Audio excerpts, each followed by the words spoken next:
What up, y'all? You know who it is, your boy JD Kiss, you know what I mean? Right now with Chris Strong. Shout out to Camden, New Jersey, all my niggas out there. Let's get right into it. Yeah!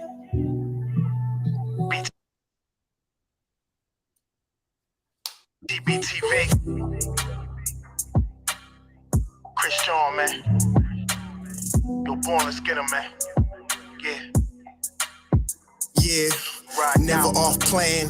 Used to get busy with them guns in my hand. 4 or 5 or a black 9 with a grand in my pocket and beef cool as a fan. Btbtv, we are not playing. Y'all just talk, we back it up and down. Sideways, F what y'all saying. We Kyrie and Kanye. This a boss talk, so you clowns should just fly away. Hop on the bridge, throw your frame off the highway. This not a game, this is business, this my way. Real talk, your opinion is nothing to us. We gon' stay on chill, long as y'all don't violate. But it's not fair. We could be cool or your worst nightmare. We the best, I swear. And you could be my friend or enemy, I don't care. And you better beware. Cause we coming for the whole pie and we don't share. No, it just ain't fair. But we the best, I swear. We the best, I stay up in the mix. A project politics, my mood kinda sick. Name well known from the hood to the sticks. 100 on the highway, flying so fast, burn the gears when I shift. Some people kick dirt on your name, what shoes you gave them. Broke your back for them and they got the nerve to play you. Kick rap's door off, pushed and shoved my way through. Bum rush the kitchen, put my floor up on the menu. The jealousy be hitting up in jokes. That's why I stay serious like David Banner turned in the Hulk in pure form like the Pope. Haters get infrared beams with the scope, so run and get ghosts. We fight good, boxed in like Floyd on the roast. I'm the great black hope. Man, we the team and they know it coast to coast and it just ain't fair. We could be cool or your worst nightmare. We the best, I swear. And you can be my friend or enemy, I don't care. And you better beware. Cause we coming for the whole pie and we don't share. No, it just ain't fair. We the best, if you with us, put your lighters in the air. No, it just ain't fair. Btbtv. Just ain't fair, man. Yeah.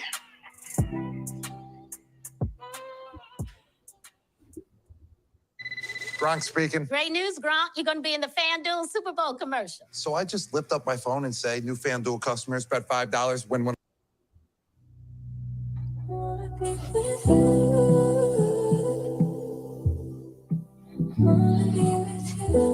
What up, y'all? You know who it is, your boy JD Kiss, you know what I mean? Right now with Chris Strong. Shout out to Camden, New Jersey, all my niggas out there. Let's get right into it. Yeah!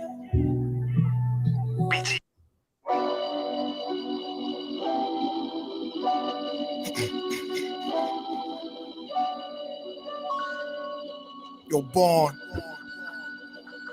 Show them how we do this, man. Btbtv. We bully the bullies. No run, no retreat. Yeah. Btbtv. One more time for y'all in the back. Y'all slow ninjas. Rah. Yo. John Gotti flow, rap Pablo, Escobar status, rap game Corleone. I can show you how you lay back and watch your pockets grow. Stay away from devious women, end up like Papa Smoke. Y'all wake up every day twitching like yo, I gotta post. I wake up every day mission. It's $1 million notes, dominoes, bodies drop, rot stink like hollow toast. Broadway, man, if you know, then you know. I came for everything they said I couldn't have. Got that and then some, and then some. My one's on overload, say y'all overdose. Your rappers in the tight squeeze and that clutch like Cobra rope. The okie doke, we don't go for that. All she wrote, another tale from the street. Death and horror flow. The projects like a ghost try and haunt your soul. Another tale from the street. Homicide the folks who wanna play till them guns scream adios. Another tale from the street. Black Mafia. So Don Corleone mixed with Al Capone. Another tale from the street, like an opera show. These kids be acting to their life movie, curtain closed. Nowadays, your foes will plot you wearing Malcolm X hats, 666, the devil on his shoulder, won the death match. Reminiscing when more street ninjas was off the hook, chasing D's up off the block, on him running, get the force, blood on pavement. He's 12 years old and he tough to play with. He don't go to playgrounds, that's his fiends who want their veins stick. We can't miss. We can hit the talking with our hands behind our back, our eyes closed and half brainless. Don't play with us. Another tale from the street, death and horror flow. The projects like a ghost trying to haunt your soul. Another tale from the street, homicide the foe. Who wanna play till them guns scream adios. Another tale from the street, black mafia. So Don Corleone mixed with Al Capone. Another tale from the street, like an opera show. These kids be acting to they like movie, curtain closed. Yeah, Btbtv. It's the movement, man. You're born. You're born, let's get 'em. Let's get 'em. Kaz, we up in here, man. Hood famous.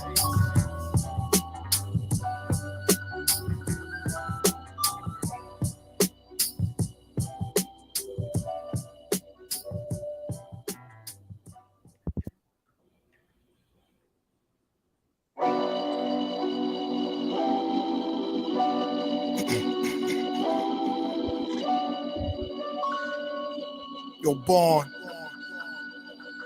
Show them how we do this, man.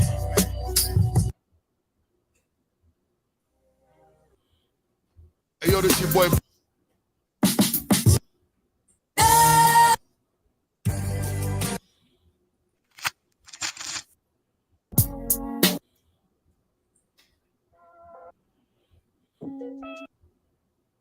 A lot of people. So you're. Why is it your grocery order? Yo, peace to the 5% Nation. God serve. Salam alaikum. Alhamdulillah. Rock my talad, all my true Muslim brothers and sisters out there. This is the King of New Jersey. Btbtv. We bully the bullies. And today the bully we gonna bully is Wack 100. Wack No 100. Wack the Pillow Biter 100. We got the Storm and Roll show. We got Mika up here. Wack's ex-boyfriend / girlfriend, the one who used to bend Wack over, put 3 fingers behind her, do the come here motion. The one who caught Wack banging out a transgender on FaceTime and never said nothing. Now, Wack 100, the guy who disrespected Nipsey Hussle. And everybody thinking Nipsey Hussle was all that flim flam. Well, really, Wack 100 was all that him flam. You dig what I'm saying? So, yo, we can go to it, man. And I'm going to let y'all hear Mika on the Storm and Roll show from the beginning. And we're gonna go through the dialogue about it. So right now, this is Mika on Storm and Roll, and she's flaming Wack 100. Your fingers in my eyes. Storm and Roll. Oh no!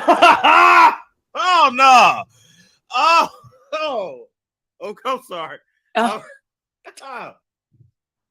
I'm supposed to be professional. I'm sorry. Okay, go ahead. Yeah, so he was like, I want you to stick your fingers in my eyes. And I was like, but it's going to be boo-boo coming out, you know? And he was like, that's what I want to see. And I was just like, what the, you know? It threw me back too. I was like, nah, you ready for that, right? So basically, he was just like, okay. He put the lube on my finger. And he was just like, he bent over. And he told me, he says, now stick one finger. So I put one finger.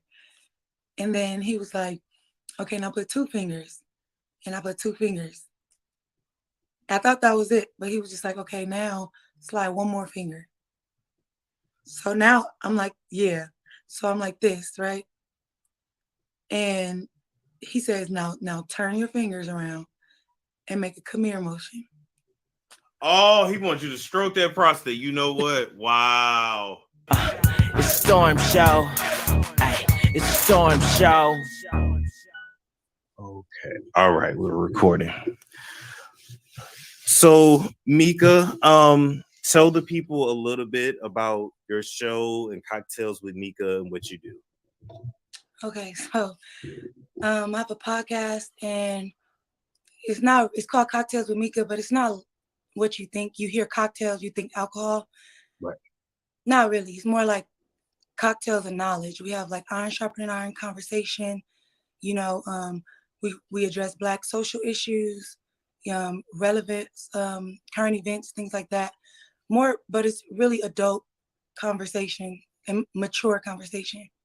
You had an encounter or you knew Wack 100 in some kind of way. Now, Wack 100 is always in something. So I'm just like, okay, what did he do now? I got one around when niggas don't see him. No, we ain't trying to run with him. You know, we just knock me out and don't see him. No, we gotta get out. No.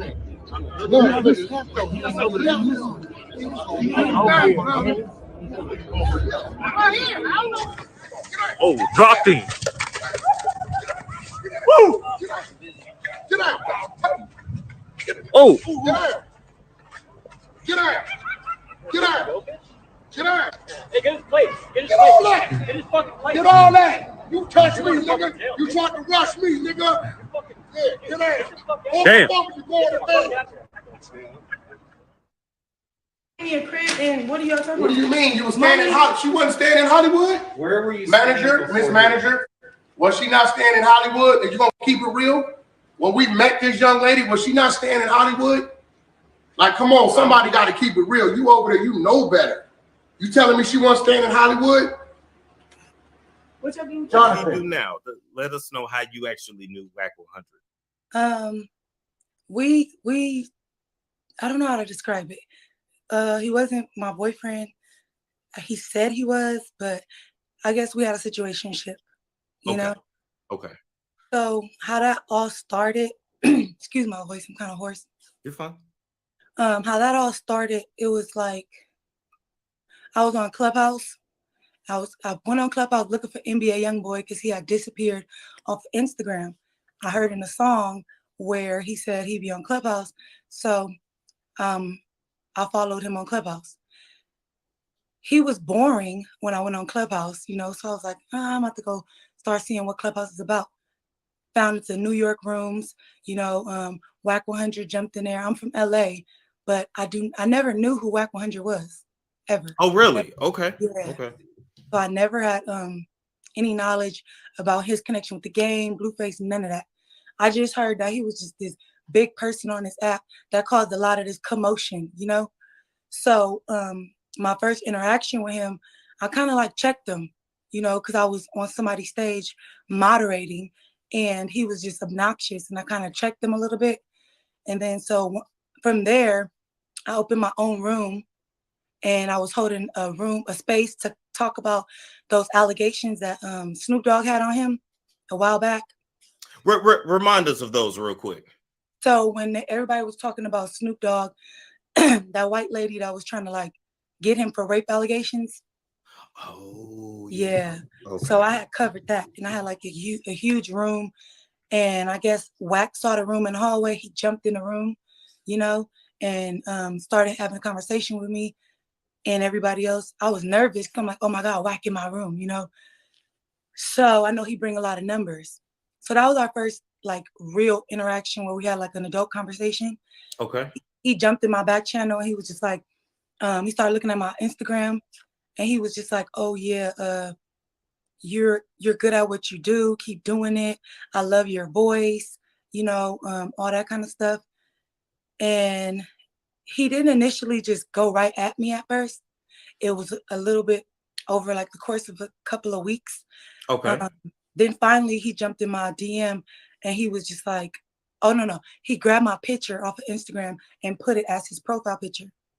Now, anybody that knows this man on Clubhouse, that's if he puts a woman's picture on his profile, he likes to make it seem like it's light and fun, but no. He put that picture on that profile. He's in your back channel. That's what they call it on Clubhouse, your DM. He's in your DM making passes at you. And that's what he did. So that's like his way of showing I like this person. Mm-hmm. Oh, okay. All right. Yeah. So once he did that, he sent me his phone number, and right off the bat, I didn't call him. It was more like texting. I'm like, because I admire his business mind. So I would be texting him like, hey, I'm trying to do this. Should I go this way or that way? You know, that type of thing.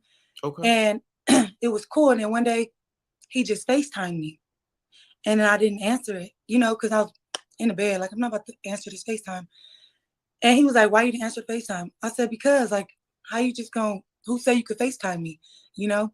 And he was really mannish and passive aggressive. And I won't lie, I liked it because I like, you know, in a man where he knows what he wants and he goes for it. And that's what he was doing. Like I said, I didn't know who he was, so I never Googled him or anything like that at this time. Okay. So we started like FaceTiming and talking a little bit.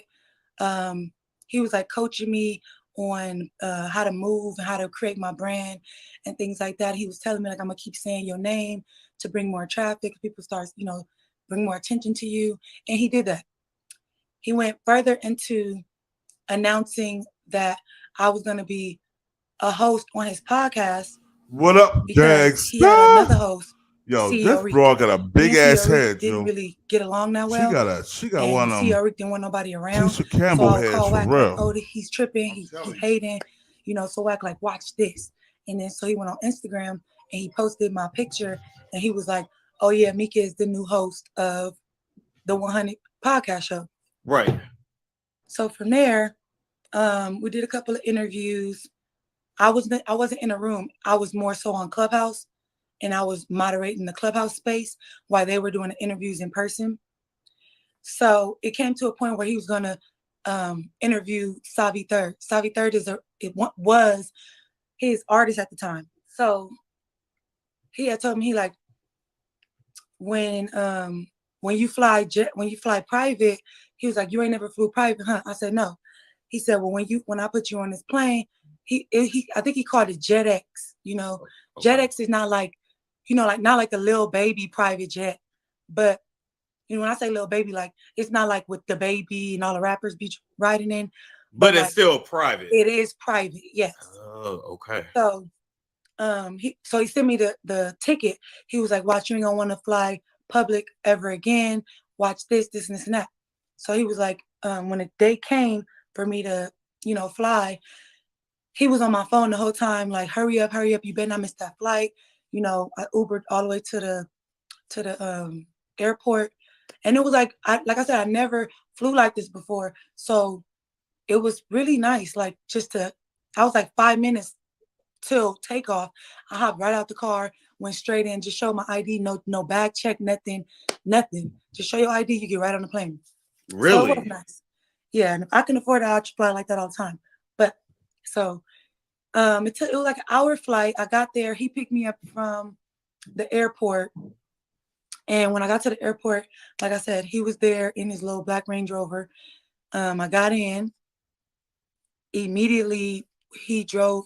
He was like, you want to go put your bags down? And I was like, yeah. So he took me to a Hilton Hotel, like across the street from Universal Studios. Okay. And I thought I was just going to go put my bags down. However, I guess he had other plans, because as soon as I got in there to put my bags down, he was all like, take your clothes off. And I'm like, I'm shy, you know? I'm like, take my clothes off. So I just sat there, you know? And somebody called his phone, and he on FaceTime. He talking to whoever it is, and I'm sitting on the bed, and he showed them me. He like, I done told her to take her clothes off, and she just sitting there. And I'm like, you know? Damn. So, yeah. So he hung up with the person on the phone. And so I was like, okay, let me just get undressed or whatever. And I mean, I was kind of uncomfortable because I'm super shy, but I was just like, I've been on the phone with this man for months, like at least 2-3 months. We've been creating a bond, you know, over the phone and FaceTiming, you know? Yeah. So I didn't feel too uncomfortable, but it was uncomfortable. So I started to take my clothes off or whatever. And, you know, everything transpired, you know, we had our little session or whatever. And I said I wasn't gonna hold back on this interview, so I'm gonna just tell you everything. Okay, so at first we started off, you know, what most people do, a little oral, him though, he's the giver or whatever, for like a couple of minutes, like 30 to 45 minutes. I was like, whoa. And then Oh, he was a whole munch. yeah, like 30, 45 minutes just munching. And then after that, he came up. We did our little situation. But after that, you know, he went and got in the shower. And then I took a shower. But then after I got out of the shower and I was going to go put my clothes on, he was laid out on the Peace, bed, Queen, peace, salute. butt naked, on his stomach, Jersey Rich, salute my yelling nigga. at people on Jersey Clubhouse. the building, stand up. And I just looked. Mind you, Matt before I even went out there, his co-host to the podcast, his name is CEO Reek. And CEO Reek had told me, he was just like, Mika, if you messing with this dude, you know, I advise you just to get something to cover your own ass, basically. He said, because I walked you already know, salute, them up, you know. So while I'm there, I totally forgot that Reek said that, right? So when I'm getting out of the shower and I'm pulling my stuff out of my backpack to get dressed, I remember what Reek told me. I heard his voice and I'm like, oh shoot. So while he laying there, I won't hold you. Yeah, I took the picture, right? But then when I took the picture, I'm like, nah, but like he could deny that this picture is him, you know? So I recorded a video so you could hear him talking and moving, you know? So it was like 15-second video, put it up. And I ain't gonna hold you, I was hoping to never have to use it. You know, I recorded it because somebody that was that close to him told me to cover my own ass. So I recorded it, I put it up, and I never looked at it again, you know. Okay. And a couple of times I came this close to deleting it, I promise, because I felt hella bad because I was rocking with him, you know. So after that, he had turned around and now I have my clothes on or whatever. But when I put my sweater on, he was like, that's when he turned around and looked at me. He was like, come here. So I walked over to the bed and he was like, remember I told you that I wanted to show you some things that you never done before. And I was like, yeah.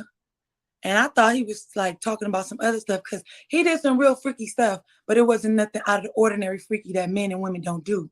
Okay. You know? So I thought we had already did the freaky stuff that he was supposed to introduce me to, you know? But Storm, this man told me, he said, I want you to stick your fingers in my ass. Oh, no. Oh, no. Oh, I'm sorry. I'm supposed to be professional. I'm sorry. Okay, go ahead. Yeah, so he was like, I want you to stick your fingers in my ass. And I was like, but it's going to be boo-boo coming out, you know? And he was like, that's what I want to see. And I was just like, what the, you know? It threw me back too. I was like, not you ready for that, right? So basically, he was just like, okay. He put the lube on my finger. And he was just like, he bent over. And he told me, he says, now stick one finger. So I put one finger. And then he was like, okay, now put two fingers. And I put two fingers. I thought that was it. But he was just like, okay, now slide one more finger. So now I'm like, yeah. So I'm like this, right? And he says, now turn your fingers around and make a come here motion. Oh, he wants you to stroke that prostate. You know what? Wow. Wow. Oh my God. And I'm hella embarrassed to even say that, but like going on with my story, you're gonna see why I don't care about saying it today, you know? Okay. So I did that. And then, I mean, that lasted for a good like 10 or 15 minutes. And surprisingly, when I put my fingers out, I didn't have no boo-boo on there. If it does make you uncomfortable, it was just like some thick, clear substance. And I don't know what the frick that was, but I don't know. Do you think maybe he put some lube in there before he came out the bathroom? I don't know, but my homosexual friend on Clubhouse told me that you could come out of your butt. They told me that too, and I did not know that. I did not know that, but they was like, yeah, sometimes you can. Okay. All right. But the fact that he didn't have there was no boo-boo coming out, I just assumed like, what was that? And then he also told me, he said, usually, you know, when in the LGBTQ community, you know, when they prepare for sexual intercourse, they do what they call like a douche. Yeah. Before. And I was just like, bro, if you douched before, that means you used to doing this type of stuff. You know what I'm saying? Because I learned a lot. He definitely taught me some stuff like he planned it on doing. So after that, I washed my hands. Bird ass bitch said planned it on doing. We went planned to it the on 99 cent store because after he got out of doing. the shower, he didn't have no lotion. Oh yeah, and I skipped the part. He right. used my razor to shave his face. Yeah, he was like super relaxed and comfortable with me. I mean, I appreciated it, you know, but so he was using my razor to shave. Then he was like, you got some lotion? I forgot my lotion. So yeah, we went to the 99 cent store to get lotion. Then, and there was a guy in the store that stopped us and he wanted to take a picture with him. So if that guy ever see me, reach out to let these people know I'm not lying. So then we went to the studio. So we went to the studio. That's when like CEO Reek and all the people was there. You know, Savi Third pulled up. We did the interview. It was a great interview at that. But in the middle of before we started the interview, I feel like he was sprung like right off the bat because it was a room full of people that really didn't understand what was going on between the two of us. I think CEO Reek knew, of course, because he the one told me, if you messing with him, do X, Y, and Z. I never confirmed it to him, but he kind of just observed. So at the studio, Wack could not stop calling me baby. He kept slipping. He kept saying like, baby this, baby that. And I seen Reek and the other dude, Creep, they looked at each other like, you know, and I'm like, you stupid, bro. You just gonna tell everybody, you know? Right. So the whole time during the interview, and it's posted on his YouTube, you can see like he's just staring at me the whole interview, like mesmerized, like talking to me, you know, during the whole interview, like in my eyes. And I'm like, is this man sprung already? You know? So after the interview, Savi Third leaves and we all like a bunch of people from Clubhouse start showing up. We're all drinking, having a good time. I'm on live on Instagram the whole time. You know, I kind of stayed in the back with the producers. It was Creep and the other dude, Young Mackie. I'm on live, so this is documented. We're just in there listening to music, and Wack was like in the middle entertaining the rest of the people. Okay. And he took me in his office at one point. He kept coming to get me. Like, Mika, come here. Took me in the office. He like, yeah, this is my office. We closed the door. We talked for a minute. He like, yeah, see my cameras. I could see everywhere up in here. You know, he was kind of just showing off a little bit. And then it was like around, I went back in the back with Creep and them, listening to music and playing foosball. And it got to like 12 o'clock in a.m. And he comes in the studio. He's like, Mika, you ready to go? And on my live, you can hear him coming alive. And he says, you ready to go? And I'm like, yeah. And so I was like, bye, live. I hung up and we walked out and got in the car. So when we got in the car, we drove back to the hotel. And he was like, are you hungry? And I was like, yeah, I have been drinking, you know?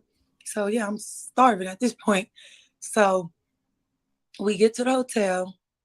And we meet his business partner because he had been telling me that we had to go to a business meeting. Okay. And we meet his business partner, Steve, and we're eating eating dinner. And then Steve walks me to my room because Wack didn't stay, right? He left. So Steve walks me to my room because his room is across the hall. And from my understanding, Wack didn't stay because he don't trust nobody. He's not going to just lay his head with you overnight and he don't know if you're going to set him up or something, you know? But okay. Because I was like, well, dang, why he, okay. Gotcha. Yeah. So he left, came back in the morning at like 8 in the morning. he came back. He ordered me food for breakfast, and then we got busy again. But while we're in the middle of our session, he turns on gay porn. Yeah. And I'm just like, that threw me for a loop, you know? Cause I'm like, why would he throw on gay porn? You know? And then he set it down, he starts like stroking my butt, you know? And I'm just like, no, we're not doing that. And he like, you sure? Like, why not? And I'm like, no, I don't like none of that. I don't like fingers. No, no. And I was adamant about it, so he left it alone. But that was like a red flag for me. And so from there, we just waited a little bit, and then we did get, so then he dropped me off at the airport. He had somebody called him talking about somebody was at his studio and he needed to go over there for some reason. So yeah, so he was like, all right, I'm about to drop her off at the airport, you know, I'll be there in like a couple minutes. So we get to the airport, he kissed me, and then he was like, okay, he said, call me when you land. So I get out, get on the plane.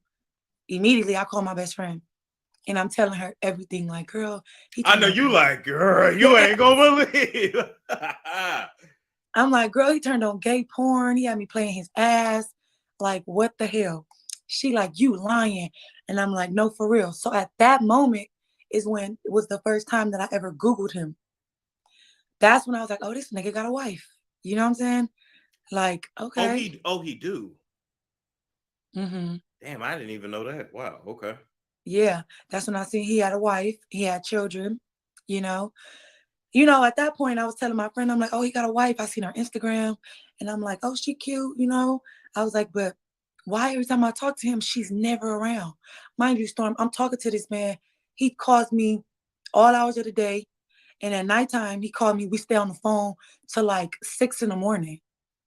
You know, fall asleep, wake up like kids on the phone. Damn. So I'm like, how the hell do he got a wife? You know? So anyway, so I make it back home. Oh yeah, and that's another thing. I make it back home, and immediately, before I even go home, before we even left, before I even get to the airport, he was like, "You want to go to Miami and get your body done?" Yeah. What? He basically offered me $25,000 right there to pay to get your body done. Mm-hmm. And I was just like, I was like, I don't care. He was like, "You not scared?" I was like, "No." You know, he was like, "Okay, well, I'm gonna give you all the information. You just set up the appointment, and then, you know, like that." He's like, "You make sure you take somebody with you, because I obviously I can't go with you." And I said, "Okay." So that's why I called my friend.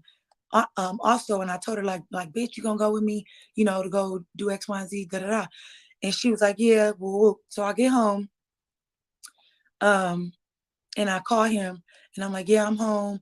Mind you, we didn't use any protection. And from what he telling me, he like, yeah, make sure. He didn't even ask me to make sure I handled anything. He was just like, "Yeah, did you feel me, you know, come inside you?" And all, yeah. And I was just like, "Yeah," you know. And then he was just like, "Okay, well, yeah." And he was like, "You gonna have my baby?" I'm like, "No." So the first thing I did, Storm, I'm not gonna lie, I went and got me a Plan B from across the street from my house and took it, because I'm not trying to have no keeping nigga babies or be the lady stuck with a baby that a nigga don't want, you know? Smart. So, yes, Yeah. I took the Plan B, and I told him I took a Plan B. I was like, "Yeah, I just took a Plan B," and he didn't object to it or nothing. He was just like, "Oh, okay." And from there, we was on Clubhouse like a couple of days later, and this dumb fool goes on Clubhouse. I'm in my room because I use Clubhouse to keep me up at night because I was working nights at the time. Okay. He comes into the room, and mind you, once I found out he had a wife, immediately I started talking to somebody else, because I didn't want to, you know, put my feelings into a man that was never going to be mine, you know? So I started talking to this dude from New York, and I actually liked him, I genuinely liked him. So we spent a lot of time on the phone and stuff like that. And I told Wack, I said, yeah, I'm talking to this other dude. And when he saw me again, he went through my phone. He started like going through my phone, looking through my text messages, going through my DMs. And I'm like, why are you going through my stuff? You know, he like, girls, calm down. You know, stop being so paranoid. You need to relax. I don't like that. Relax around me, you know. So yeah, he definitely went through my phone, went through my DMs. He read the messages between me and him, and also one other dude that I was just, you know, just frivolously talking to, never met up with. And then he was like, okay, so to speed up, to rewind it back. So at this time now I'm on Clubhouse at work, and the dude from New York is in my room. And everybody on Clubhouse know that me and him are talking, you know, because nobody is supposed to know about me and Wack. So they can know about this dude, because for me, this is my diversion. So people don't think there's nothing going on with me and him, because me and Wack has started like acting like a married couple on the app, you know? So I didn't want nobody to assume anything. But I did tell the dude I was talking to what happened between me and Wack, because I wanted to be straightforward, because I actually liked him, you know? So he already knew. But I never told him that I actually had sex with him. So he knew I was talking to him. He didn't know I had sex with Wack 100. So Wack comes into the room, and he just starts acting like a sprung chicken. He's just like, he's like, yeah, Mika came to the podcast, you know, and she had hickeys all over her neck, because he did Wack put hickeys all over my neck. Like, when I say why would he say that on Clubhouse though? Cause he's like a territorial type of dude. Like he needs everyone to know that I belong to him. Even though he married, it was weird to me too. But this is what he does. He's narcissistic. So he like, yeah, Mika came to the podcast. She had a whole bunch of hickeys on her neck or whatever. Whoever put them hickeys on her neck must have loved her. It was some love behind, it was some feelings behind them hickeys. And he's texting me on the phone while he's speaking. He like, I'm talking to you without them knowing. I'm confessing my love to you. Because the man told me that he loved me. He told me, he said, I want to be weak for you, Mika. That's what he told me. Wow. What you do? Well, I mean, you told us what you did to that man, but good Lord. Yeah, like I never had a man tell me nothing like that. So I ain't gonna hold you.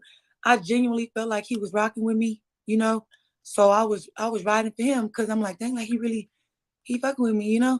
And anytime I had an issue on Clubhouse, he would pull up like, oh, what y'all talking about her for, you know.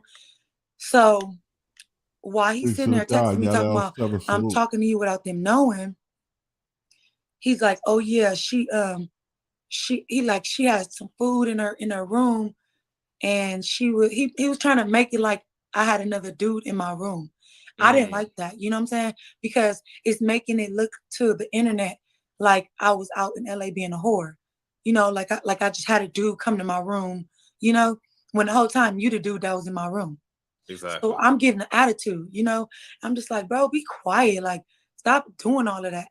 And I'm texting him like you weird. So when I'm saying be quiet, the dude from New York, he like, nah, don't be quiet. Keep talking. Cause he like, she ain't tell me this.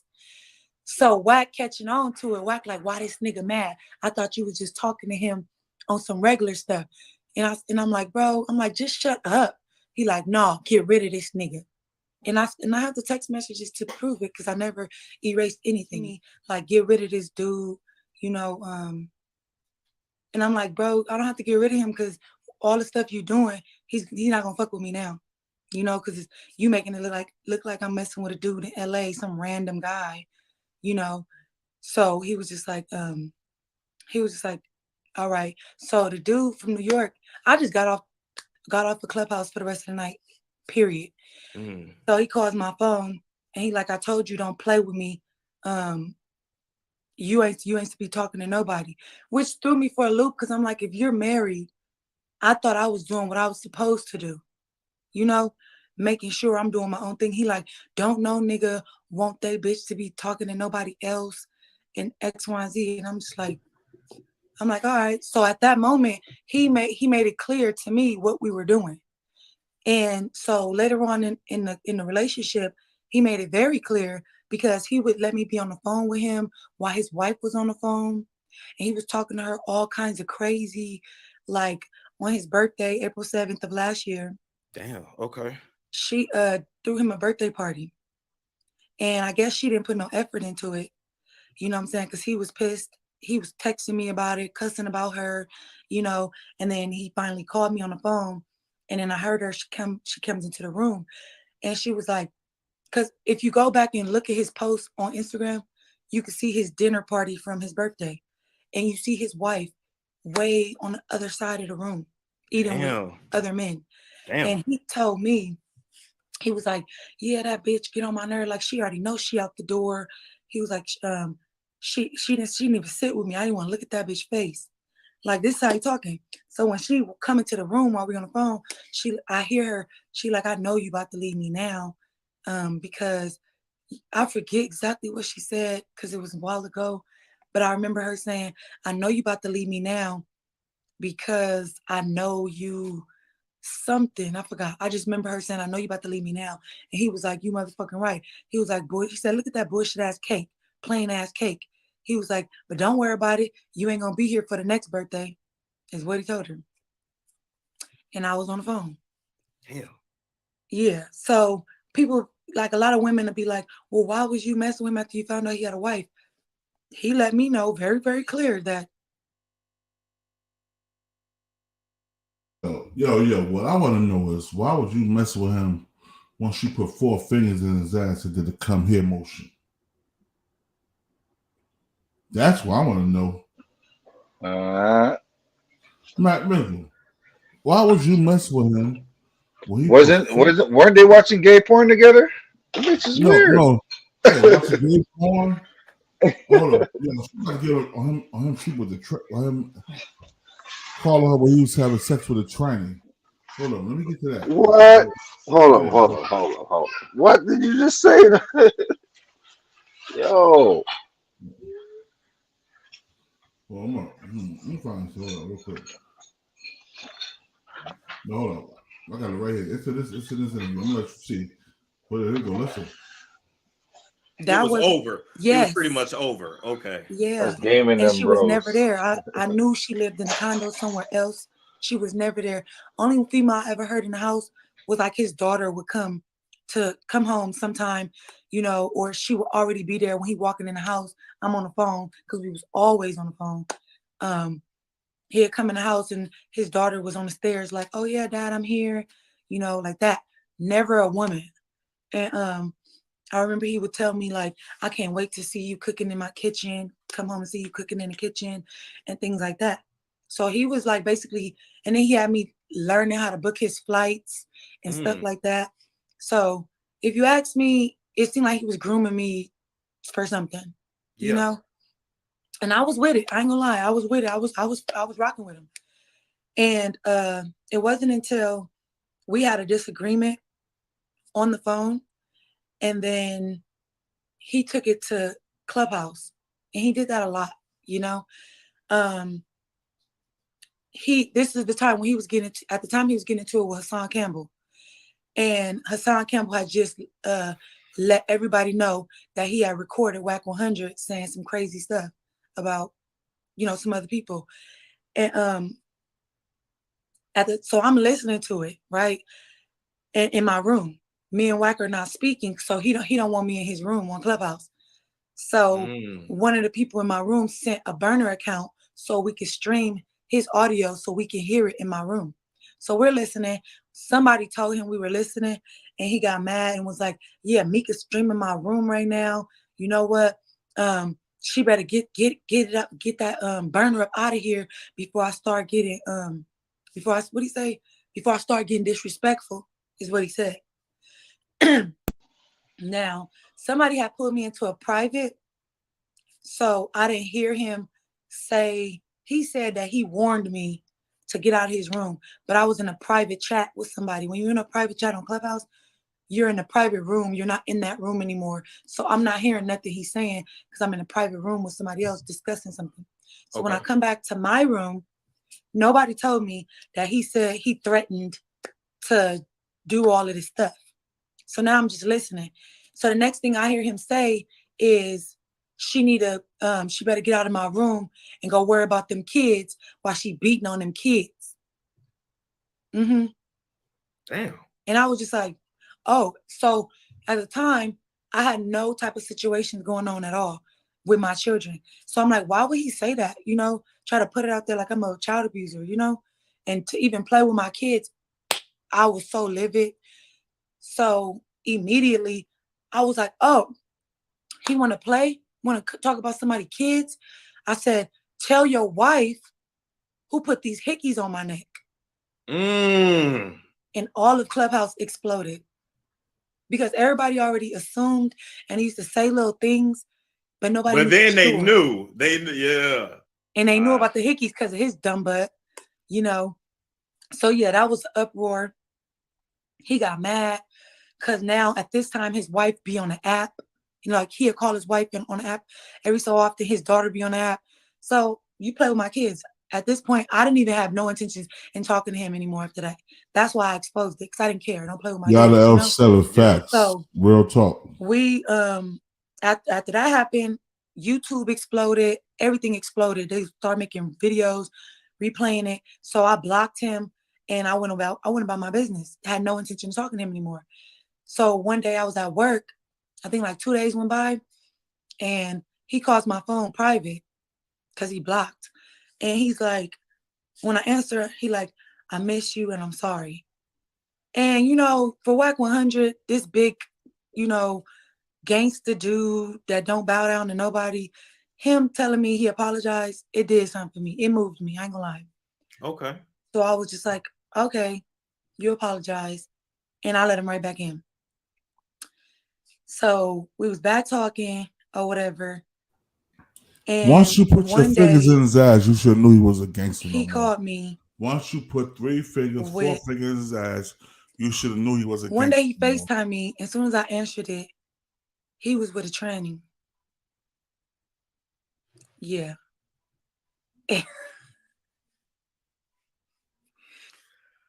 Oh man, wow. Yeah, so he FaceTimed me. I was taken aback as well. And when I answered the phone, like he had the tranny like standing behind the tranny, and he was like stroking the tranny, like from like leaning over the tranny and stroking him, and he was like sitting the phone down as he's stroking it. Like when I answer, I see him putting the phone down and stroking the tranny. And I'm just like, what the hell is this? I don't say nothing. I don't say nothing at all. And I'm just looking, and he started like having sex with the tranny. And he like, you like this? You like what you see? And I was just like, you know? And he like, not really, no, I don't. Yeah. What the hell am I hearing right now, boy? Yeah. The tranny, they having sex. He turned around, started kissing the tranny, pulling the tranny hair. And he told the tranny, call him daddy, all of the stuff. Like they doing all this stuff. The tranny started playing in his butt with a toy. They taking turns doing all of this stuff. And I'm just sitting there looking. And if you could go back on like old interviews that I've done. Why are you screen recording this shit, bitch? Stop lying. I told people that it was some things that I never had interest in repeating, like I was gonna keep his secrets. Again, further into this conversation, you're gonna understand why I'm not keeping these secrets no more. Yeah, so him and the tranny was playing with toys on each other, you know, and then I hung up the phone, you know, after a while, I hung up the phone. And I didn't call him. It was awkward. I didn't call him. I didn't text him for like some days, you know? Okay. And then finally, he just called me on a regular phone call. And he was just like, what's up with you? You acting weird? And I was like, no. I was like, why would I act weird? He was like, I don't know. Like, you acting weird. I was like, no, I'm not acting weird. He was like, yeah, well, don't, he's like, don't go repeating my business to nobody if you ever want to get on some weird stuff. And I was like, I would never repeat any of your business. You know, I wouldn't do that. Because a lot of conversations we had I felt like a lot of people was unloyal to him, you know, and I didn't want to be one of those loyal people. So I was just like, you know, I wouldn't do that to you, you know? So later on in a bunch of different conversations, like 3 a.m. one night, he talking to me and we having phone sex, not FaceTime sex, but phone sex. And he kind of threw me off because in the middle of phone sex, he started talking, like he asked me to like talk to him and get him going, right? I'm not used to it. So I feel awkward and I really don't know what to say, you know? So then he like, you want me to, I said, yeah, you talk. So he started telling me a story about how he was fucking his auntie. Yeah. So I was aroused at first. This getting worse by the minute. When he started talking about how he was like having sex with his auntie, I'm thinking in my head, like, do he really think this is supposed to get me going? Like, it was turning me the F off. Like, do it, for real. You do it. And he was telling me how he was a little kid and she would, Nah, like, she too his mama retarded knew to about lie, it man. Everything because it she was his says mama's is sister. She would go in his room and suck his stuff and make him do stuff to her and, you know, have consensual sex. And I'm just like, whoa. He like, and yeah, I don't like no vagina without no hair on it. I like a grown woman vagina. Yeah, she had it like that. And yeah. And then he was like, it went on for some years. And he said, I guess he went to YA and she picked him up from YA. They couldn't wait till they got home. They pulled over on the side of the road, you know, and got busy like that. And then I was like I didn't ask any questions because I didn't want him to feel judged. So I would just listen. And then he later said that when he was younger, his uncle was the one that taught him how to suck dick. Yeah. So I'm This just like, this explains a lot about him. Yeah. And you know, and these are the things that I was like, I wasn't gonna repeat because I'm like, he was a kid. They took advantage. You know, this is what I was thinking at the time. Like they took advantage of him. You know, I felt sorry for him. And then but later on in our relationship, he basically asked me, he was like, did I want to do a threesome with him? And I was like, I never did a threesome. I don't think I would be okay with that because I'm like, I'm jealous. I might sock the girl, you know, in the middle of she moaned too loud type thing. Yeah. And he was like, man, I ain't talking about that kind of threesome. I'm like, what you mean? And he asked me, did I want to do a threesome with him and the tranny that he made me watch him have sex with? And I was just like, no, I don't like a dick and boobs. Like, I don't want that. And he was just like, you gonna give me what I want. You never give me what I want, you know? And I was like, he said, that's what you're supposed to do. Give me what I want. And I'm just like, I don't know, bro. I can't do that. Like, I can't bring myself to do it. So he was like, well, what about me, you, and Reek? He wanted me, I'm like, that's a flip session. I don't want to, and Reek is his co-host. Right. So then that just makes it even worse. Like, golly. And I'm like, I don't want, because he kept saying, like, I know you and Reek like each other.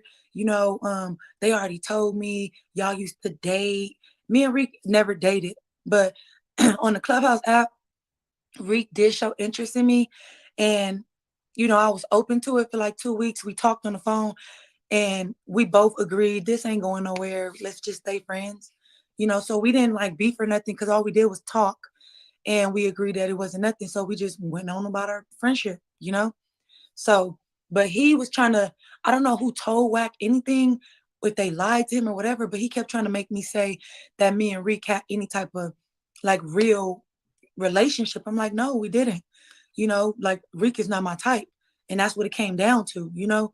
So he was just like, well, why you can't do a threesome with me and Reek? I know y'all messed around. I know you lying because he told me. I'm like, Reek ain't told you nothing like that. He like, yes, he did. X, Y, and Z. So Yo, it Quas, never went nowhere what's this? with the Hey, Reek listen, situation. listen, It Quas. was so it What's this? Is real cool. Let you listen to this shit. We hear to this a shit left. private. Okay, So peace to everybody in the chat. Hit that like button, subscribe. person, like, period. So he calls my phone and he like, I told you, don't play with me.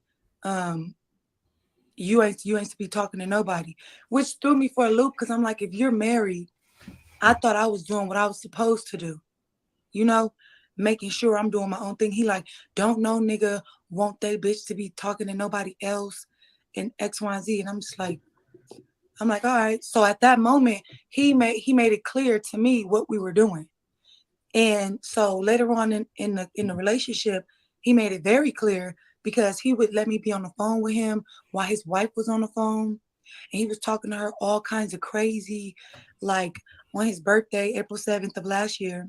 Damn, okay. She threw him a birthday party.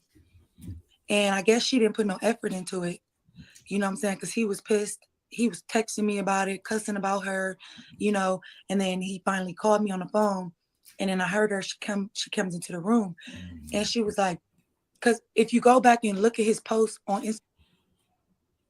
Instagram, so at the time, I had no type of situations going on at all with my children. So I'm like, why would he say that? You know, try to put it out, this big, you know, gangster dude that don't bow down to nobody.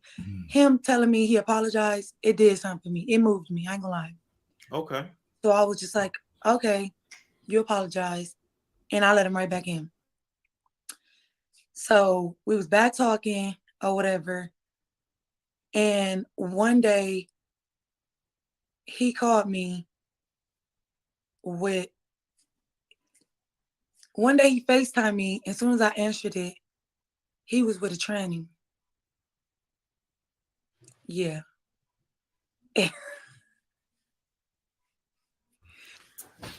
Oh man, wow.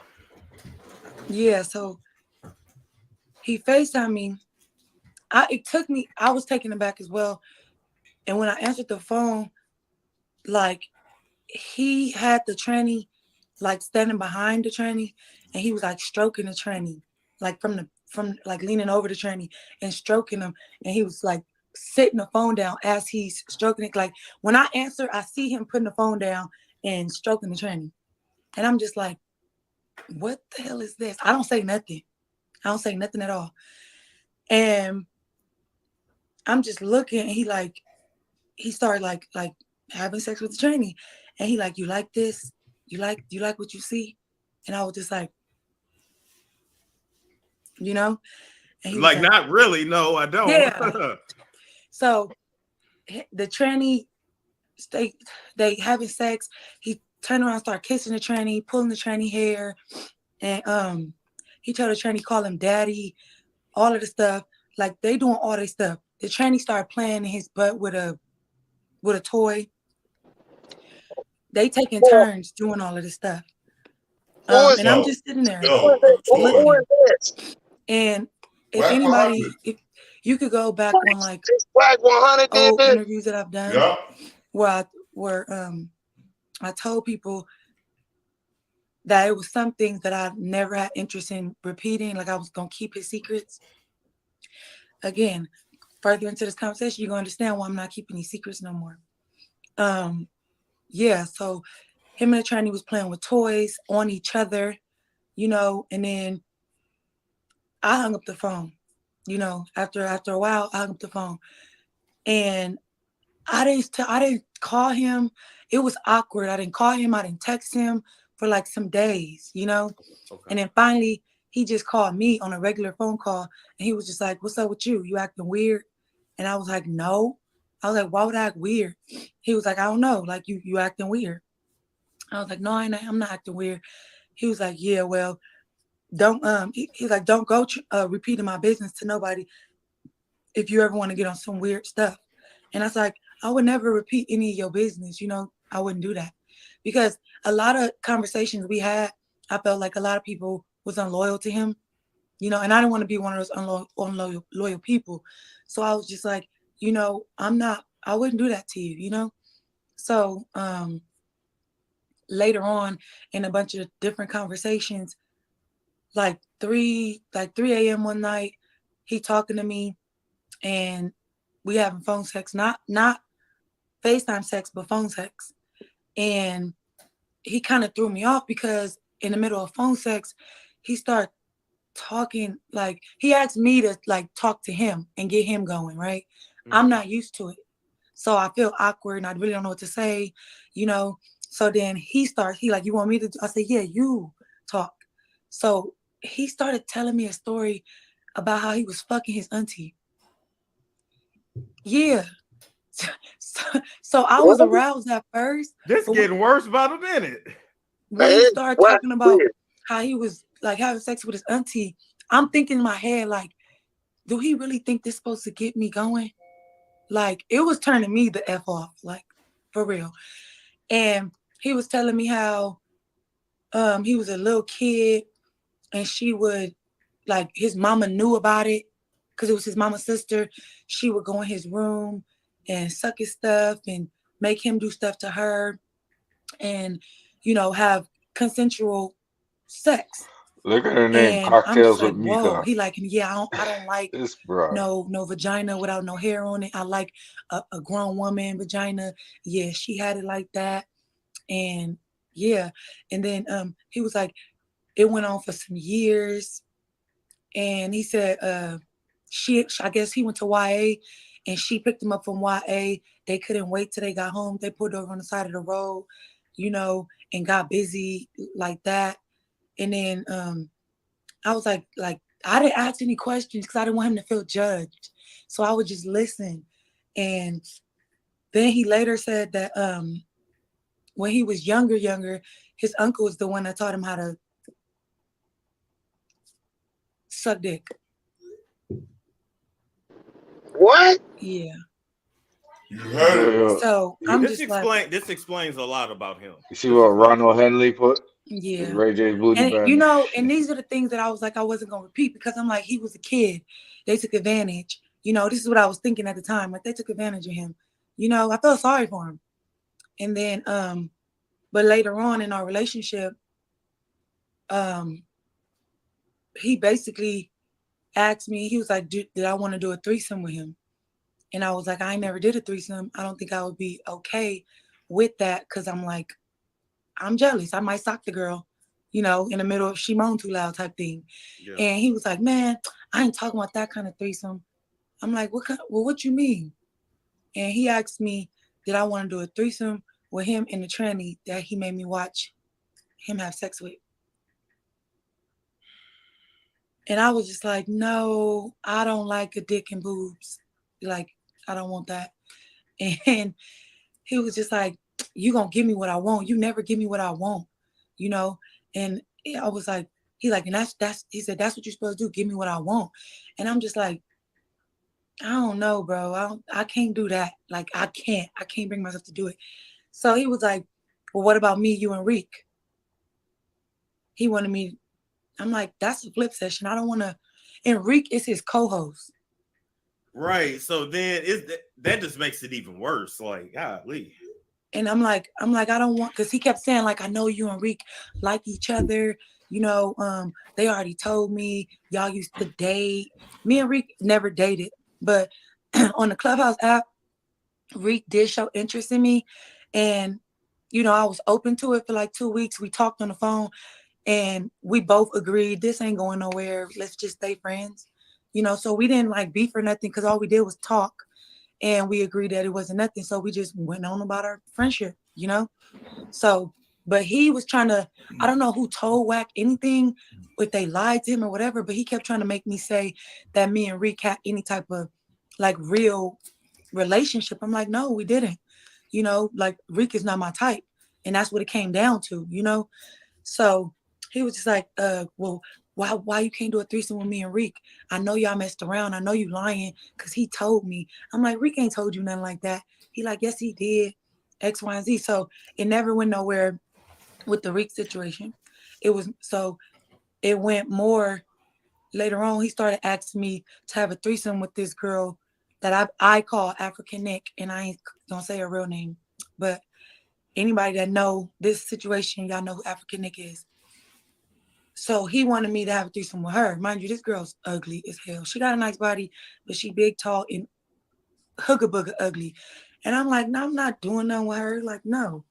And then he was like, "That see, you don't never want to give me what I Nurse want." Nikki. So then he started asking me, did I make the appointment to get my body done? I'm like, no, I didn't. I wasn't in a rush to do that because I said I wasn't scared, but I kind of was, you know? Yeah. So he kept asking me like, man, you better hurry up. You better hurry up because I'm going to be out of town. I guess this is the time him and his wife was supposed to go to China to pick out the stuff for their diaper company. So he was like, you need to hurry up because I'm going to be out of the country. And I just never did it or whatever. And it was this one girl on my Clubhouse stage. I used to tell her everything. So she knew everything about everything that was going on. Me and her fell out. He kind of strategically made us fall out. And he pulled her on his side. Now she's on his team right now. He came to my Clubhouse. He started like nitpicking with me all the time. I think it was because I was telling him no about a lot of stuff. And it kind of messed with his ego. So he would come to the Clubhouse app and pick with me and kind of just literally bother me, you know? And we started like really going back and forth, beefing and exposing stuff. And I had told everybody, I'm like, look, this man want to keep playing. I really have a picture of him because he was trying to tell everybody, oh, I don't mess with her. I never effed with her. Like, don't believe her. She lying. Everybody was calling me a liar. And I allowed them to call me a liar because I'm like, he know what's going on and he better stop playing with me. So I had screenshotted the video that I took and I cropped everything out but his butt. And I put it on Instagram. And I said, he better leave me alone. I do have what I say I have.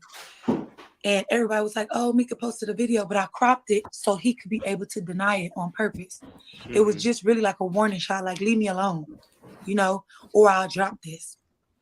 And so he was like, oh, shoot, so you really, you know, X, Y, and Z, da, da, da. And I'm like, leave me alone. Stop coming for me. You know, if you want to just stop talking to each other, we're going to stop talking to each other, you know? And he asked me when we started talking again, because I said we was off and on arguing and being cool for almost a year. So when he asked me, like, do you really, because the girl who I got into it with and went on his team, he asked her, do she really got a video? Because she knew everything. She said, yeah, she do. So me and him started talking again. And now that today I understand that he started talking to me again because he wanted to keep me close to keep things from coming out.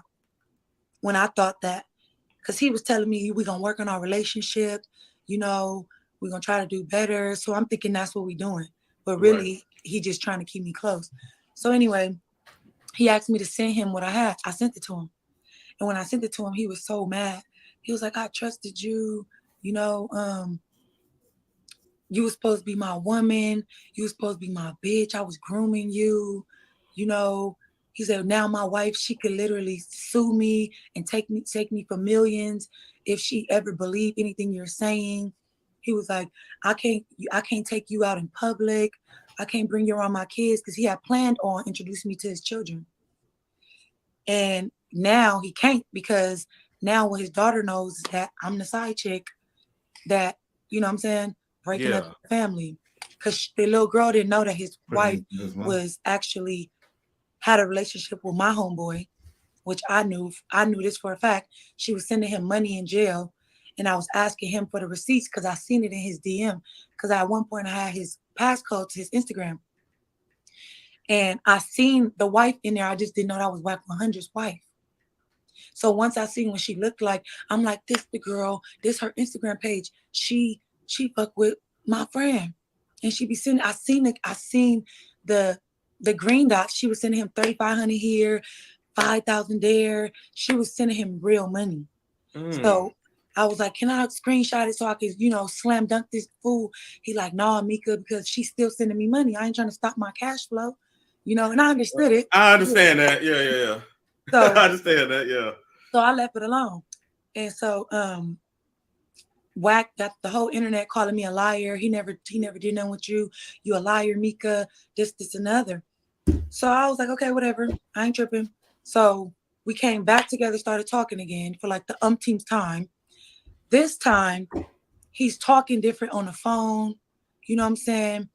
It seemed like he was recording me, but I kind of dismissed it because I was like, I don't care. I'm never going to beef with him again because the first time we beefed, it was so horrible. You know, this dude contacted my kid's dad. He contacted my father. He made a petition to get me fired from my job because I work at Tesla. He was trying to talk about, oh, I don't know Elon Musk. He don't know Elon Musk. But he was trying to get me fired from my job. Just everything you could think of. It was an ugly fight all over the internet. Yeah. Oh, and then also I had to bring my business to the app because he kept blackmailing me, talking about, oh yeah, I'm gonna bring this to the app if you don't, you know, try to clean this up and tell them that I did that, you know, that you lied, you ain't never tried to clear it up, you know, for my family and this and this and that. So I told him that I would, because this dude named Doggy Diamonds, I'm pretty sure everybody on YouTube know who Doggy Diamonds is. He wanted to interview me, and I told Wack that I would use that platform to clear up. I was willing to tell everybody I lied, you know, to clean, okay. You know, I was willing to do that. To clean it up for him, yeah. Yeah. And so he took that and recorded me and played it on Clubhouse and was like, see, she was going to go on Doggy Diamond's platform and lie. See, she's just a liar. And I'm like, you so dumb, bro. That was you. That was going to be you being able to clear it up. But forget it. So Doggy Diamonds, me and Doggy Diamonds got into it over that or whatever. And then, let me see. So after that, he was, like I said, painting me out to be a liar. And I was just like, all right, bro, it's whatever. And he's like, you never, when we started talking again, he was just like, Mika, but you never tried to clean it up for me. Like, you want me to, because he called my kids, he called my kid's dad. He put it in the air that I tried to set up my child's father. And I have two baby daddies, right? One of them is deceased. He died the day we brought our baby home. Oh, wow. Okay. Yeah, so Wack was trying to insinuate that I set him up and that I was in a new city, new state, hiding out, and I couldn't go back to my neighborhood. That's what he was insinuating. But when my current child's father, his homies heard that, they told him that Wack said I was trying to set him up. And it made a lot of sense because he had just got shot. So now my kid's dad is on my phone talking about, oh, this dude said you tried to set me up. He not listening to me trying to explain he wasn't talking about you or nothing like that. He like, oh, and he's a ignorant game banger. So he on the phone like, put that dude on the phone right now because you know me, it'll be a problem.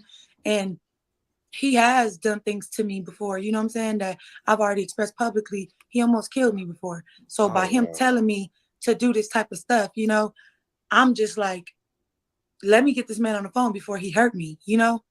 So I call Wack and I'm like, Wack, he's threatening to do this to me because of what you said. Can you please tell him that is not the truth? That's not the truth. Wack like, okay, put the dude on the phone. Mind you, he's recording and I'm not knowing. So when I put my kid's dad on the phone, my kid's dad is just ignorant and going crazy. I'll kill this B. I'll kill you too. Just a lot of just crazy stuff. And I can say it because the video is literally floating around, you know. So he said all of this stuff, you know. But Wack did tell him, no, she didn't set you up, bro. You know who shot you. You know she ain't set you up. He like, well, did she give you my number? He like, I ain't never had your number. You know, so he did clear it up. But he was recording it the whole time. Okay. Yes. So then later on, when me and him beefing again, he plays the audio talking about, oh, Mika baby daddy want to do what to her? Are the kids safe? So now he playing with my kids. Oh, I thought he gonna record niggas. Kids taken. Thank you. Thank you. So my child's dad seen that.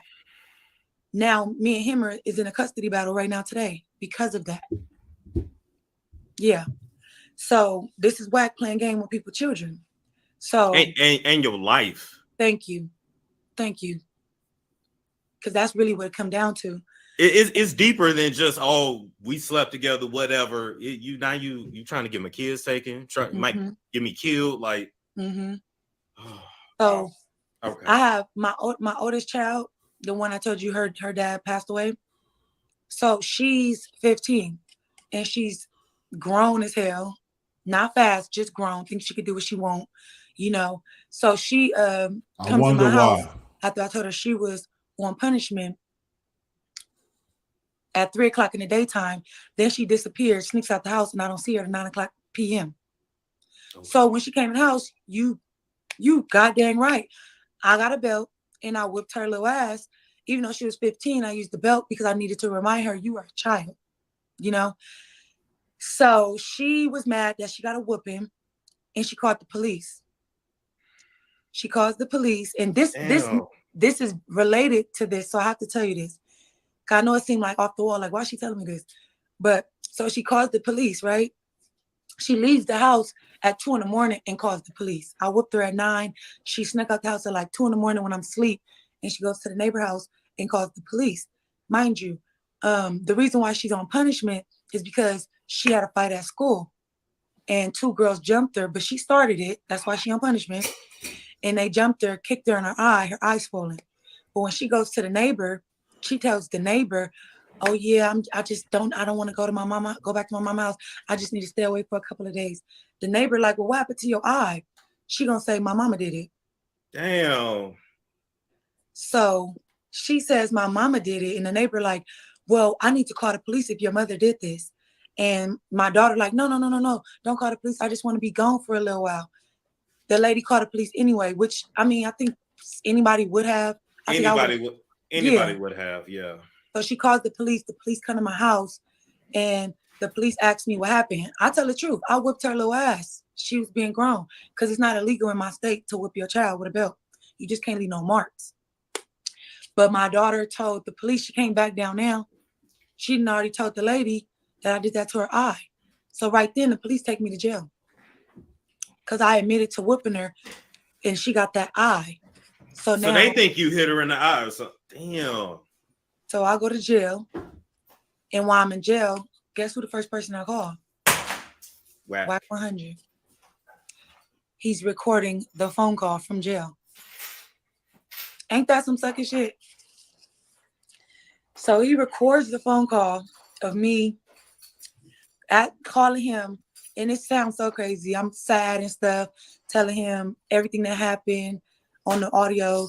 And he like, okay, call your dad, see if you got a bail. I didn't have no bail because it's my first time being in trouble in like 20 years, So he's calling my dad and stuff, keeping in contact with my dad, like, let me know as soon as she get a bail, I'm gonna bail her out, X, Y, and Z. I wound up not getting a bail because the judge was like, it's not that serious, you're eligible for OR. So I get OR. And the judge said, if it was that serious, he would have gave me a bail. Okay. But he gave me an OR. So I get out, I come home. I'm not knowing this man recorded me. None of that. Now he blackmailing me, like I said. He like, oh, if you don't be quiet, if you don't do this and this next. So now he feel like he got something to control that video from coming out. So he like, oh yeah, you better be quiet because they'll get your mugshot. They got your name, this and this and that. Mind you, the mugshot is ugly as hell. So I just got tired of him blackmailing me. So we was on the phone, we arguing. I'm like, when he said that, I'm like, F you, bro. I get off the phone. I immediately go to Clubhouse. I open the room and I'm like, can't nobody tell my story better than me. Boom. Yes. So I emailed him. I went on Clubhouse and told everybody my whole story. I told him I got a mugshot out there. It's ugly as hell. You can go look at it. This what happened, X, Y, and Z. So he comes into the room mad that I'm getting in front of my own story. And he started going off. And I'm like, why are you mad? We're not even talking about you in this room. We're talking about me. And he said, yeah, you said it, but you didn't say it the way I'm going to say it. And then he goes and makes his own room and trolls me and like basically say everything that I said, but because he has a louder voice than me, it looks like he's exposing me when I already exposed myself. Exactly. So now all these people are running around with my mugshot. All of YouTube have mugshots up. Mind you, he controls most of the little YouTubers. So he'll call the YouTubers to his room and say, title your video this, use this picture, and da-da-da. That's how he's able to put a certain narrative all over YouTube. That's why it looked like he controls the algorithm, you know? So anyways, he did that. That was horrible for me because I'm like, I got kids that be on YouTube, bro. That's not cool, you know? And my kids know I have a channel. My channel pops up in their feed sometime, you know? And if you type in Mika, I come up with all of his negative stuff. So for me, it's harassment, you know what I'm saying? And it's not fair because you're only doing it because you're mad for whatever reason. So from there, he started, I said, okay, whatever, you're gonna keep playing, you know, and everybody kept saying, Mika, drop the video, drop the video. Mind you, I never dropped the video. Yeah. Yo, Cross. Mac. Yeah, that's nuts, yo. Like, I mean, that's kind of, man, I'm lost to words, yo. This the first time I'm lost to words. Yeah. This shit is way, I mean, it's not, maybe that's, you know what? I mean, it's weird to say it. Maybe that's why that nigga keep talking about these sex tapes. Because this nigga might have something on a lot of niggas. He might have been, listen, bro.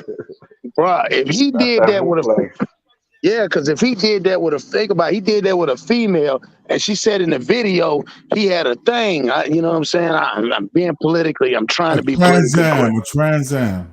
Yeah, Trans Am. Yeah, because yeah, so you got a Trans Am, and you don't put the rims on it and put the tint on it and got it painted and shit, and you want everybody else to like your ride. Everybody don't like your ride.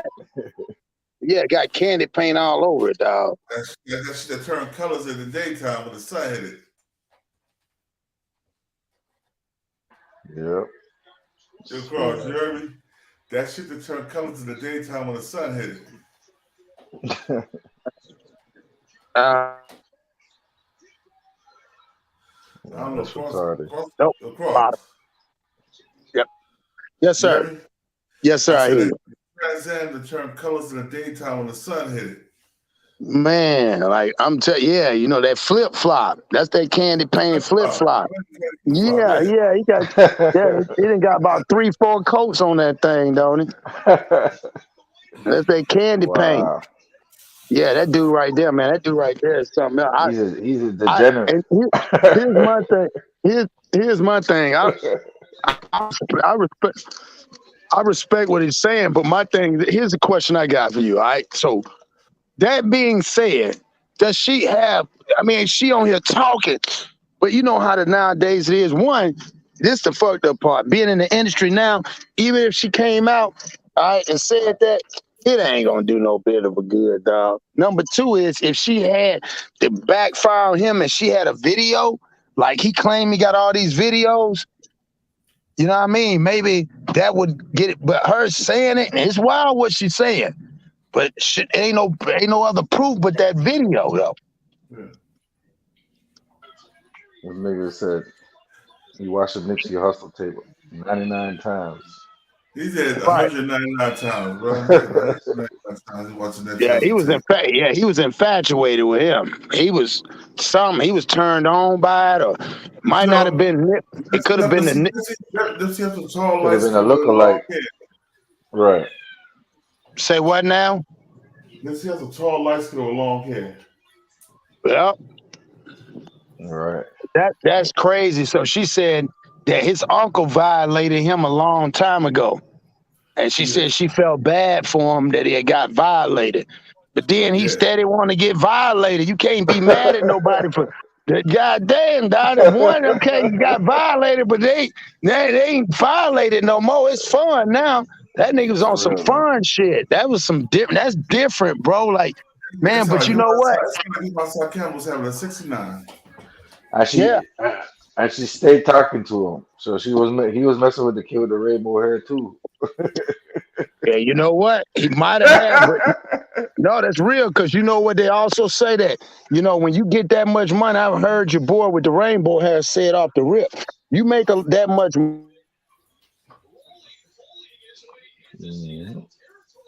Yo, cut off cross. Ones come out. Think about it.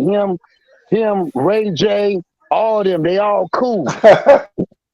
People don't forget. I always looked at the story. Remember weird.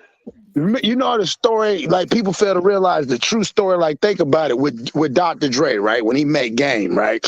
People fail to realize Game used to be a stripper at his mama's strip club, right? A private stripper. Yeah. So then all of a sudden, now people don't know the story. He said it on North. And his pops. He started off. And that's what he ended up doing. He started off and then he was stripping, right? After he got done stripping, guess who came and picked him up and brought him to his house? And he was staying there, for 2 years? That was Puffy. But Puffy would never sign a deal with him. And Puffy finally told him, I'm just going to send you over there with Dre. And remember, he said Dre came looking for him. And I always want to know, I'm like, why would Dr. Dre come looking for a nigga that never did a song ever in life? Oh, he's an industry blade. Yeah. Think about it. It's no different than your boy YK. It's no different. The Game was the first one. Think about it. He lived with Diddy, and he said he kept asking Diddy, when am I going to do it? He said Diddy was flying him out. He was going all over. He's buying him this, buying him that. He said, and then all of a sudden he asked him one day, man, I want to rap. And then you know what Puff said? Man, I'm gonna go ahead and send you back over there with Dre. And remember, Dre came looking for him twice. And he kept saying, why Dre looking for me? He said he went in there one day, and then he tell the story. He said he seen women that this is what he said. You got to listen to the word. I seen women that I never seen before in my life. They were different, exotic women, beautiful, exotic women. And he said after that one day, he signed it. He said, listen, he signed signed the Dre and them to Aftermath. And then that's when Dre told 50 to write that song for him, to give him them songs. He the only artist that came on Aftermath and was able to get the top 2 songs from an artist by Dre. I'm just saying, that shit sounds, when you start looking at it like that. Yeah, that shit sounds suspect. But remember when you see Game on Change of Heart. Nigga had a butterfly on his eye. He got played. Mm-hmm. Yeah. I think he was an industry. I think he could get shuffled around, man. I really do think that, because it's no different than what these niggas is doing now. Like I said, gangsters. Yeah. Like now when I watch these videos and I see these niggas in the studio, and it'd be like 12, 13 niggas, and it'd be like 7 of them with their shirt off, and they'd be sweating and smoking. And I'd be like, man, what is going on? What a female at? They ain't even got none of that. Real. They don't got none of that no more. No females at all in the studio. Nah, not no more. Just perk, lean, liquor, weed. Game is a weirdo anyways. You remember his whole thing about Olivia's a man. Like, what the hell is that about? But he's a weirdo. We all know Olivia's not a man. Exactly, so I don't know. Nah, I just think like that stupid shit. I think like you said, like a dumbass nigga, bro. Yeah, at the end of the day, bro, I think that my man, if I was them, if she telling the story like she telling that he was able to do that and he's still around, man, I'd leave that nigga alone, man. That nigga knows something. I think a lot of people might not want him to talk. He talk already. Just imagine what he really want to tell. If he willing to tell stuff like that and knowing that he been in compromised position, I think he actually did that. So therefore, when she put the shit out, now he don't feel bad. Ain't nobody gonna question him. Real Chester's like. Who gonna question him? Man. He already managed a rap. He managed a dude that got charged with, allegedly being with a his girl game here. Remember they said he He's Leslie rapping got Big away. Face 100's life. Yeah, Big he Face got that already one chick. exposed him. Yeah, it's true. Yeah, he got that one chick pregnant that time. The other That overseas. 14-year-old chick overseas, yeah. Yeah, that's Yeah, what I'm saying. So, man, it's a lot of shit that they do, man, and you don't hear nothing about it. yeah. What I happened think, to that? He had to I pay her think, off or something like that, huh? That's what happened. yeah. And then you remember he had the Overseas, they don't got no age limit like that a lot of right. times. What? 14? No, Yeah. man. Yeah. In Europe, You yeah. gotta remember, a lot of them go over there. Think about them artists go over there, and them people starstruck or somebody mama see them, and then they like, yeah, they ain't gonna tell them artists, hey, you can't. My daughter ain't gonna go back there with you. That's what I be thinking. Like, damn, bro, like these are just artists. These just regular people, and these parents be just willing to let their kids go backstage and all that shit. I don't know, man.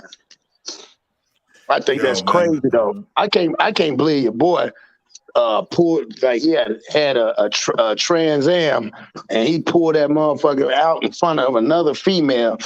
And then he said that one story about that's why I said the one story about his aunt. Basically, his aunt. What did you say? His aunt. He smashed his aunt on his way back to YA Youth Authorities. That's crazy. Wack 100. Yeah, that's some. And they said his uncle told him how to have oral sex with men. Yeah, he said his uncle showed him how to. Yeah. Y'all, I don't know, bro. That's kind of hard. Y'all believe that, bro? That shit. I don't know. She talking a lot, bro. Where's the audio? We need some proof, y'all. Not proof far as that, but I'm saying, like, did she catch him on the audio saying that? Or? Yeah. She a dumb ditzy broad, man. She probably didn't think about recording on audio. She thought about recording that day in the room because the compromised position was in. But after he probably gassed up and shit like that, she probably like, oh, he really loved me. You know what I'm saying? Yeah. That happens. It's a lot of bros out there that mess with men that like fingers and toys in their asses and 3-finger money and all that. Three money and shit like that. You know what I mean? Yeah. And they don't realize it's weird till after they say it to one of their friends and so they're like, "Yo, for real? That nigga really like that shit?" Yeah, and why? And why? Goddamn. She said, and what she said, he was standing in front of the Trans Am, and then he started doing that in front of her and asked her, did she like it? Like, oh, why would she like that, bro? And he probably do a lot of them like that. But you know what? I really thought she liked that because she played his buttocks. Yeah.